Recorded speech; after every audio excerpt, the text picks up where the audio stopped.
I believe the Alien Gear Rapid Force Duty Holster is for a very specific group of officers. So if you don't fit into any of these categories, I would take more time to consider what exactly you think you are getting out of the holster before you spend the money on it. If you want more unbiased reviews that could save you money and possibly information that could save your life, make sure you are subscribed below. In my opinion, the Rapid Force Duty holster is for officers who are new or for whatever reason you need to purchase a level 3 holster, officers that have known issues with the Safariland level 3 holster, or officers who are already proficient with the Safariland level 3 holster and are looking for that one little thing that may make them a couple tenths of a second faster on their draw.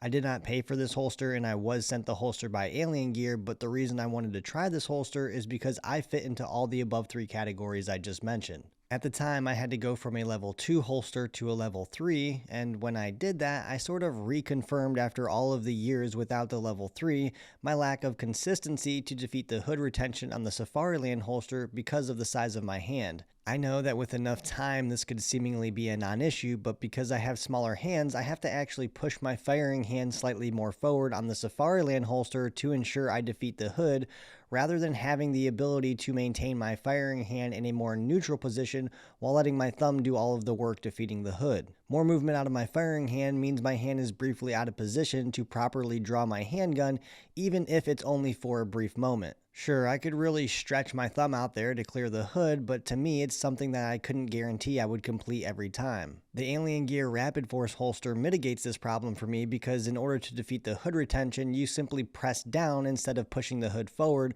allowing my hand to fall perfectly into position to start building a good consistent grip sooner. At the end of podcast episode 9, I answered a question from a supporter regarding the importance of gear or training. In that podcast, I used the Rapid Force holster as an example of why training is more important. If you have a Safariland level 3 holster and you are not proficient at drawing your handgun from that holster, it's a mistake to think that if you buy the Alien Gear holster, you will then be proficient at drawing your handgun. That's just not the case. Just like the Safariland level 3 holster, there is a learning curve. If you don't train with the holster, it won't matter because you will have the same deficiencies. I do have a few sort of complaints about the Rapid Force Duty holster. First, the holster feels clunky, it's loud holstering and reholstering, and the holster overall feels thrown together. I would also say that although the material is Kydex, it really looks and feels more like plastic. It's not really a big deal, and that's mostly a cosmetic complaint more than anything, but you will have to acknowledge the sound and work around it in an environment where maybe you need to holster or unholster covertly.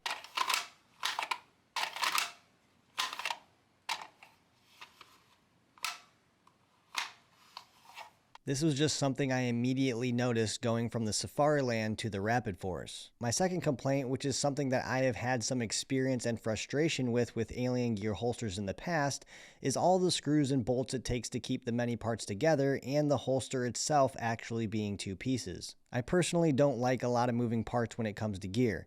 Anytime you can streamline the equipment, in my experience, that has always served me best. More parts just means more opportunity for failure and more opportunity to have a screw back out. Then, if you want to make an adjustment, you need to make sure you have more Loctite, and it can all just be kind of aggravating. I purchased the Alien Gear shapeshifter system for off-duty several years ago because I thought, oh, that's cool, you can change the setup for different scenarios. Just to realize it took time to do all that, which I didn't have, and I just end up losing screws, needing more Loctite, and searching for an Allen wrench. There was just way too much thinking involved for me. The Rapid Force Duty holster isn't a bad holster by any means, it just won't do anything for you that the Safariland won't unless you actually train with it. If you appreciate this content and you want to support the channel, subscribe by tapping on the logo.